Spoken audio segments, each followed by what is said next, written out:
everyone, it's Sammy from Scrapmaster's Paradise, and today I just have a quick little tip, and it's one of those things where I'm like, duh, why are you even making a video? Because it's super obvious, but it wasn't obvious to me, so I thought maybe it wouldn't be obvious to somebody else out there, and maybe this video will be helpful. And also in this video, I am asking for a bit of advice for where to turn. So we're gonna start with offering my tip of the day here. So an easy tip. So I've got these stencils from Sign and Says Stamp, and they're beautiful. They're all pretty much 6x6 stencils.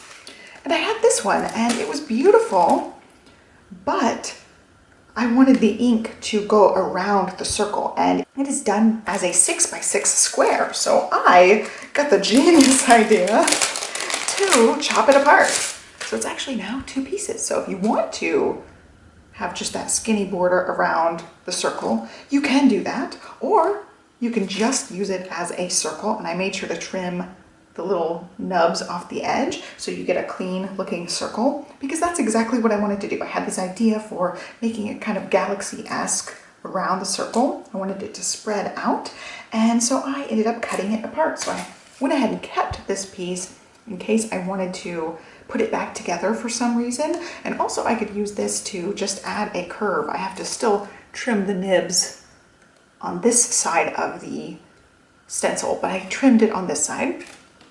And so I could definitely use that to add a circle or half circle somewhere as needed if I want to just have ink inside of a circle, or whatever embossing paste or whatever kind of thing you can use. I'm totally new at this. So I hope that is a helpful tip for somebody out there, because I was looking at this and I was like, dang, I really want to use it, but it totally won't work on my project. Looking at it like that. And then it just came to me, I'm like, why don't you just trim it down? So I did. And you could even, with this one, you could even trim it down further. If you didn't want the outside rings, you could totally trim it down and just have the inside ring. But I thought that was a pretty smooth little idea to use it for my project. So I'm very happy with how it turned out. My advice that I need actually revolves around the inking technique.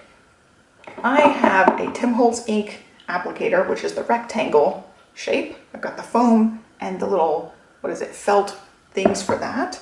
And then I also have the scrapbook.com round nubs, and I also have sponge daubers, which are very small.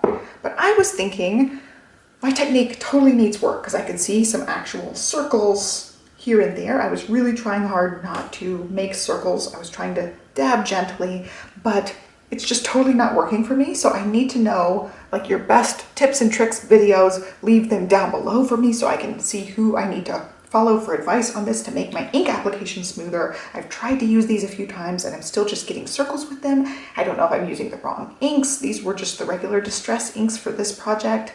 I need help, guys. I don't know if I need better tools, different techniques. I just need a lot of help with it.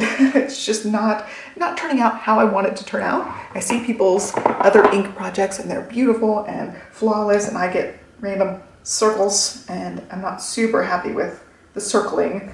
So anyway, I would love your advice and links to tutorials down below. If you know someone who has a really good ink technique, I would love to know, because I really like to improve. So anyway, I hope you guys liked my tip for today. It was kind of, like I said, kind of a duh tip, but I'm hoping that it will be helpful to somebody else out there. And that is it for today. So I hope you guys liked this video. Be sure to give me a thumbs up, subscribe, and follow me along. I'm really trying to aim for at least 1 video a week. I just have been totally out of the groove here for a while, so I'm really trying to get back into it, and I hope you guys are doing well. Thank you so much for watching. Catch you next time, guys. Bye.